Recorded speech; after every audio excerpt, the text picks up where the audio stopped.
Medieval kings and marriage were a lot more complicated than the fairy tales let on. Some stuck to tradition, while others made up their own rules as they went. Let's uncover the truth behind royal wedding rings through the ages. Across medieval Europe, marriage rules varied dramatically by region, religion, and royal whim. For most Christian kings in Western Europe, the official rule was one wife at a time. The Catholic Church frowned upon divorce, so kings were supposed to stick with one woman until death. Kind of like modern marriage, except with more beheadings and fewer couples therapy sessions. In practice, however, many kings found creative ways around these rules when they needed a new spouse. Some kings remained faithfully married to one woman their entire lives. But then there were kings who racked up wives like they were collecting trading cards. The most famous example is England's Henry VIII with his 6 wives. His marital history became so well known, it spawned the rhyme, divorced, beheaded, died, divorced, beheaded, survived. Talk about relationship status. It's complicated. Henry's marriage count was unusual for Christian Europe, requiring him to break with the Catholic Church just to make some of these marriages happen. In Eastern Europe and the Islamic world, the rules were different. Ottoman sultans maintained harems with multiple wives and concubines, sometimes numbering in the dozens. Sultan Ibrahim I, nicknamed the Mad, reportedly had over 200 women in his harem. That's not just a marriage, that's a small village with very complicated family dinners. Mongol Khans followed a similar practice. Genghis Khan had so many wives and concubines that genetic studies suggest he may have up to 16 million male descendants alive today. That's approximately 1 in every 200 men in parts of Asia. His family reunions would require booking an entire continent. Record keeping makes exact numbers tricky to determine. Many kings had unofficial wives, women who were married through ceremonies not recognized by the church or state. For example, some Norse kings practiced hand-fast marriages that weren't considered official by Christian standards, but were recognized in their culture. The average number, if we look at officially recognized marriages among Western European kings, the number typically ranges from 1 to 3 wives across a lifetime. Most had just 1 or 2, with outliers like Henry VIII skewing the average. In polygamous societies, the count could easily reach double digits or more. One factor that dramatically increased the number of royal marriages was life expectancy. Queens often died in childbirth, forcing kings to remarry to secure more heirs. Ferdinand II of Aragon married twice, his second marriage to Isabella of Castile only happening because his first wife died young. With different rules across kingdoms and time periods, counting royal spouses gets messy. These kings definitely knew how to make their wedding planners earn their pay. The royal marriage story continues with even more surprising twists in royal romance. In medieval times, royal marriage was rarely about love. Kings didn't swipe right on potential queens or take them on fancy dinner dates. Tinder bio: royal male enjoys conquering, long walks around my castle, and politically advantageous marriages. Instead, royal marriages were serious business deals that affected entire countries. Politics drove most royal matches. A well-chosen bride could bring peace between fighting kingdoms, seal an important alliance, or add new lands to a king's realm. 2 countries that spent years at war might suddenly become friends when their rulers became in-laws. Nothing says sorry about that invasion like becoming family. Money mattered a lot in these matches. A good bride came with a dowry, a payment from her family that could include gold, jewels, land, or even trading rights. One French princess brought so much gold and silver as her dowry that it took 30 wagons to transport it all. Royal treasurers often played key roles in marriage negotiations, calculating exactly how much wealth would change hands as part of the marriage contract. The marriage market was incredibly competitive. Noble families across Europe positioned their daughters for royal matches, hiring the best tutors to teach them languages, music, and proper court behavior. Young women were trained from childhood in the arts of conversation, dancing, and managing a royal household. All skills needed to impress potential royal in-laws during the vetting process. Family background was crucial too. Queens needed good breeding, meaning they came from other royal or noble families with clean bloodlines. Royal matchmakers traced family trees back many generations to avoid marriages between close relatives, though this rule was often broken. Health and physical appearance played bigger roles than romantic stories might suggest. Royal brides underwent thorough physical examinations before marriage contracts were finalized. Court physicians checked for signs of illness or disabilities that might prevent them from producing heirs. In some courts, the bride's female relatives were also examined to gauge the family's fertility history. Physical appearance did matter. Royal bride inspectors sometimes examined potential queens to confirm they were physically capable of having babies. They checked for good hips, clear skin, and healthy teeth.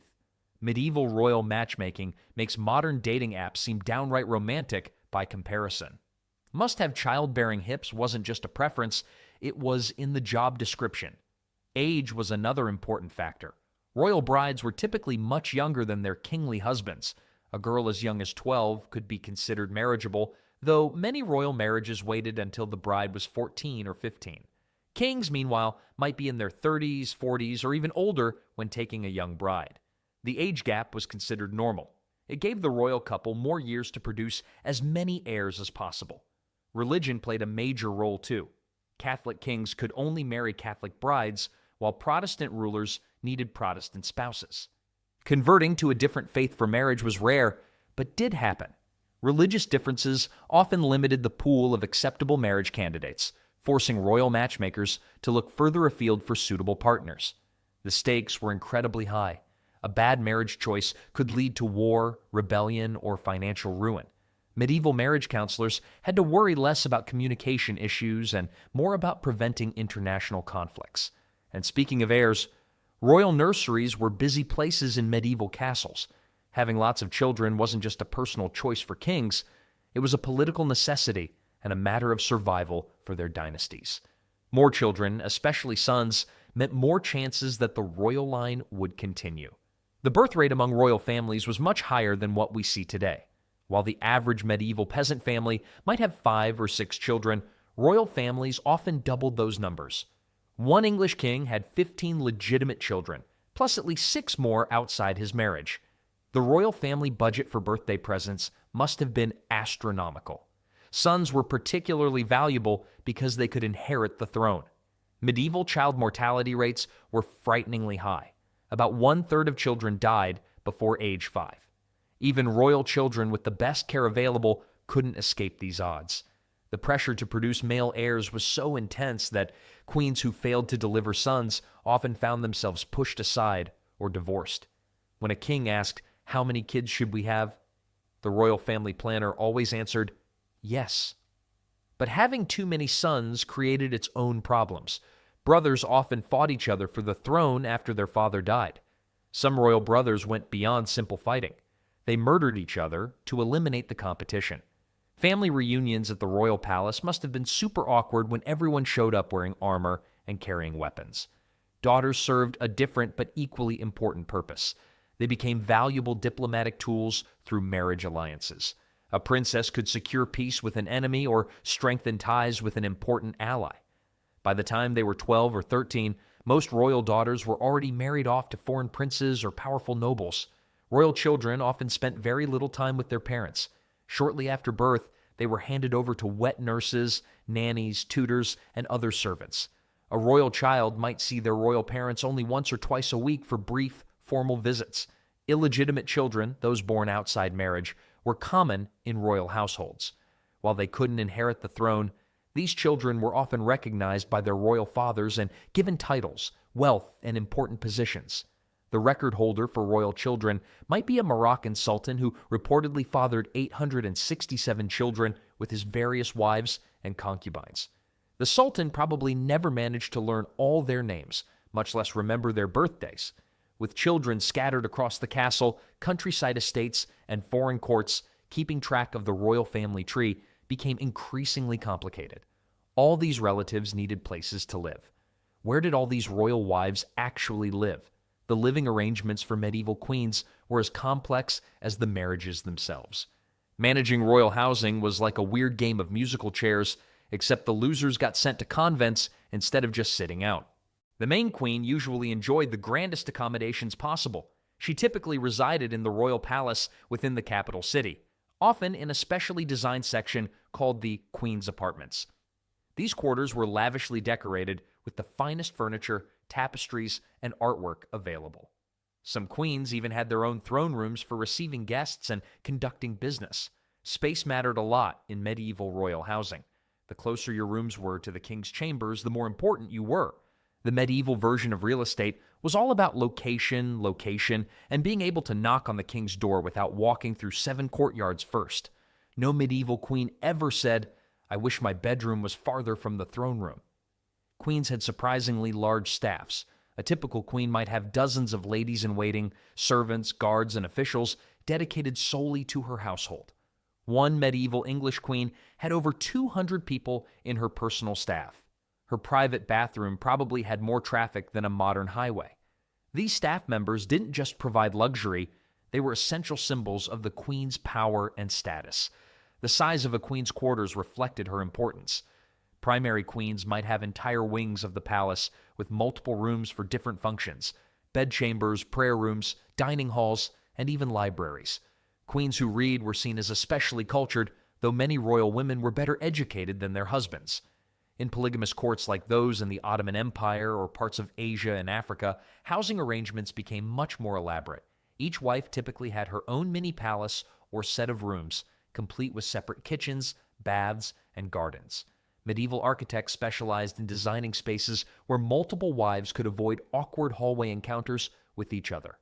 Islamic courts developed the concept of the harem, a secluded, guarded area where wives, concubines, and female relatives lived together.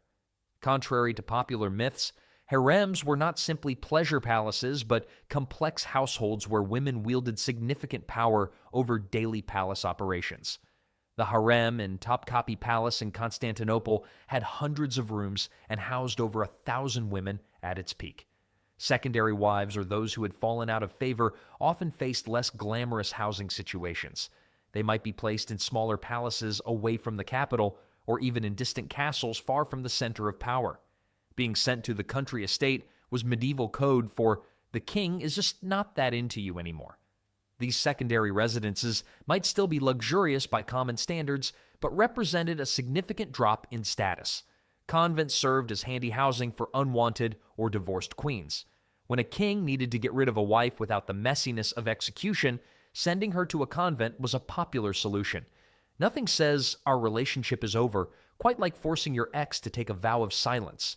These royal nuns lived in relative comfort compared to regular nuns, often bringing their own servants and keeping some royal privileges. Some clever kings built entirely separate palaces for different wives to prevent constant conflicts. When wives met each other too often, palace life could quickly turn dangerous, with poisonings and accidents becoming more common. Separate addresses made for much more peaceful kingdoms. Exiled queens faced the harshest housing situations. A queen who truly angered the king might find herself sent to a remote island castle or a fortress on the kingdom's edge. Some unfortunate royal wives spent decades in such isolated places, living in what amounted to luxurious prisons. The royal palace wasn't just a home, it was a chessboard where every room placement carried political meaning. But where people lived was just one piece of the complicated puzzle of royal relationships. Access to the royal bedchamber was strictly controlled and, surprisingly, political. Officially, only the queen had the right to share the king's bed, but reality was much more complicated. Who slept with the king wasn't just about passion, it was about power, influence, and sometimes even international relations. Royal mistresses played a major role in medieval court life. While the church might have frowned upon extramarital affairs, most people expected kings to have lovers outside of marriage. Kings were basically allowed to break the "thou shalt not commit adultery" rule, making them the original "rules don't apply to me" guys. Some royal courts even had semi-official positions for royal mistresses, complete with titles and special privileges. Mistresses came from various backgrounds. Many were noblewomen from respected families who caught the king's eye at court events. Ladies-in-waiting, the noblewomen who served the queen, were common picks for royal affairs, which must have made for awkward working conditions. Imagine having to serve tea to the queen while secretly dating her husband. Medieval workplace drama hit different. Some ambitious families deliberately placed their daughters in the king's path, hoping to gain influence through a royal affair. A daughter who became the king's favorite could secure titles, land, and positions for her entire family. One French noble family rose from minor status to one of the wealthiest in the kingdom after their daughter caught a king's attention. The number of royal mistresses varied widely. Some kings were known for their loyalty to their queens, while others maintained multiple relationships simultaneously. One French king allegedly had over 70 mistresses during his reign, though historical records from the bedroom are notoriously unreliable. In some countries, rules existed about acceptable partners for kings. Royal advisors might turn a blind eye to affairs with noblewomen, but object strongly to relationships with commoners or foreigners. Affairs with foreign women raised concerns about espionage and divided loyalties. Royal spy masters probably had a special file titled, "Is she spying or just really into him?" Physical access to the king's bedroom involved passing through multiple layers of security. Royal bedchambers were guarded day and night, with only authorized individuals allowed entry. The question of who controlled this access could lead to intense court rivalries. Some clever mistresses bribed the guards or ladies-in-waiting to help them sneak into the king's chambers undetected. The Ottoman Empire and other Islamic courts formalized these relationships through the harem system. Each night, the sultan would choose which wife or concubine to summon, with his choice often reflecting current political priorities. If an ambassador from a certain region needed impressing, the sultan might suddenly show favor to a wife from that area. The church attempted to regulate royal love lives, particularly during religious periods like Lent or Advent when sexual activity was discouraged. Priests would remind kings to remain faithful to their queens during these holy times. Most kings nodded politely at these sermons, then promptly ignored them, much like modern people with New Year's resolutions. Remarkably, many queens tolerated their husbands' affairs as simply part of royal life. They understood that marriage was primarily political and romantic love was a separate matter. Some queens even selected suitable mistresses for their husbands, preferring to choose women who wouldn't threaten their position. The relationships between kings, queens, and mistresses created fascinating dynamics at court. Rivalries emerged, alliances formed, and palace gossip flourished. Court poets wrote veiled verses about royal affairs, while artists captured mistresses' likenesses in portraits disguised as mythological figures. These romantic entanglements didn't just fill the pages of medieval gossip columns, they actually changed the course of nations. Wars were started, treaties signed, and territories divided, all because of who shared the royal bed. One medieval French mistress supposedly had more influence over national policy than the entire royal council. Remarkably, many queens tolerated their husbands' affairs as simply part of royal life. They understood that marriage was primarily political and romantic love was a separate matter. Some queens even selected suitable mistresses for their husbands, preferring to choose women who wouldn't threaten their position. In medieval courts, not all wives were created equal. A complex pecking order existed among royal spouses, and understanding this hierarchy helps explain why some queens wielded enormous power while others faded into historical obscurity. The queen was naturally the most important wife, but her actual influence depended heavily on personal favor with the king. A crowned and anointed queen held the highest official status, with her position recognized by church and state. She appeared in official portraits, had her face on coins, and participated in royal ceremonies. But the title didn't guarantee power.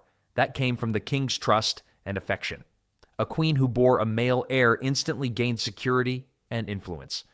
Producing a son wasn't just fulfilling her most important duty, it transformed her position at court. Announcing, "It's a boy," was like getting an instant promotion, complete with better housing, more servants, and people suddenly remembering your name. Queens who produced multiple sons created mini-power bases that could protect them even if they fell from the king's favor. In polygamous traditions, wives were carefully ranked. The first wife had seniority, with others placed below based on noble status, favor, or the children they bore. Ottoman sultans maintained a strict hierarchy in their harems, with the mother of the eldest son often wielding the most influence as the Valid Sultan.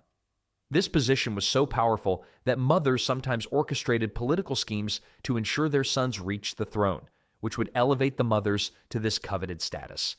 Some royal courts had an official ranking system for wives. The Chinese imperial court, for example, had a 9-rank system for imperial consorts, from the empress at the top down to the imperial concubines of the 5th rank at the bottom. Each rank came with specific privileges, clothing allowances, living quarters, and staff allocations. Moving up the imperial wife ladder meant better food, nicer silk, and fewer people ignoring you at palace gatherings. Powerful mistresses could outrank the queen in practical terms if they had the king's ear. While a mistress might lack the official title, she could wield tremendous power by influencing royal decisions, securing positions for family members, and amassing wealth and property. One famous French royal mistress received more gifts in a single year than the queen had received in her entire life. When she traveled, she used more carriages than most minor queens. Some queens held on to power despite their husband's wandering eye. Through political skill, family connections, or sheer force of personality, these women maintained their position at the center of court life. One medieval English queen continued to run the royal household and direct diplomacy even while her husband openly favored a series of mistresses.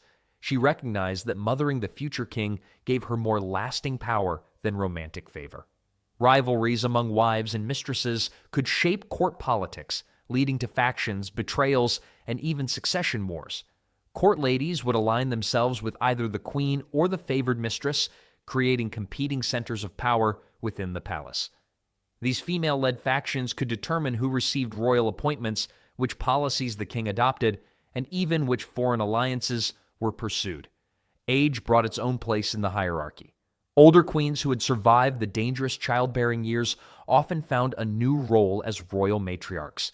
A queen mother or queen grandmother could command respect even from kings, offering wisdom from decades of court experience. When the queen grandmother spoke, even kings suddenly remembered urgent appointments on the other side of the castle. This complex dance of status and influence among royal women reveals that medieval politics was never just about men in crowns making decisions. Behind every throne stood women whose clever maneuvering and strategic alliances shaped kingdoms in ways that history often overlooks.